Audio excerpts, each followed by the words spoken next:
വിദ്യാർത്ഥികളിൽ കേവലം പാഠഭാഗങ്ങൾ മനഃപ്പാഠമാക്കുന്നതിനപ്പുറം ഗവേഷണ ബുദ്ധിയും അന്വേഷണാത്മകതയും വളർത്തിയെടുക്കാൻ പ്രേരിപ്പിക്കുന്നതാകണം യഥാർത്ഥ അധ്യാപനമെന്ന് മണലൂർ എംഎൽഎയും മുൻ വിദ്യാഭ്യാസ മന്ത്രിയുമായ Professor C Raveendranath Pavaratty Saint Joseph training കോളേജിൽ നടന്ന ബിരുദദാന ചടങ്ങിൽ മുഖ്യാതിഥിയായി പങ്കെടുത്ത് സംസാരിക്കുകയായിരുന്നു അദ്ദേഹം. Saint Joseph educational and charitable trust manager Father Sebi Palamattam CMI ചടങ്ങിൽ അധ്യക്ഷനായി. തുടർന്ന് പുതിയ ബിരുദധാരികൾക്കുള്ള സർട്ടിഫിക്കറ്റ് വിതരണവും പ്രിൻസിപ്പലിന്റെ നേതൃത്വത്തിലുള്ള പ്രതിജ്ഞാ ചടങ്ങും നടന്നു. വിവിധ മേഖലകളിൽ മികവ് തെളിയിച്ച വിദ്യാർത്ഥികൾക്കുള്ള പുരസ്കാരങ്ങളും ചടങ്ങിൽ വിതരണം ചെയ്തു. കോളേജ് മാഗസിന്റെ പ്രകാശനം സെന്റ് തോമസ് മൊണാസ്ട്രിയിലെ ഫാദർ ജോസ് ചിറപ്പണത്ത് CMI നിർവഹിച്ചു.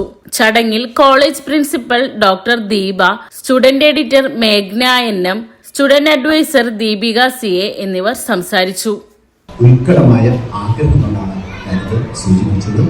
എല്ലാവർക്കും നല്ല അധ്യാപകരാനുള്ള എല്ലാ ആശംസകളും നേർന്നുകൊണ്ട് ഈ ചടങ്ങ് ഉദ്ഘാടനം കഴിക്കുന്നു.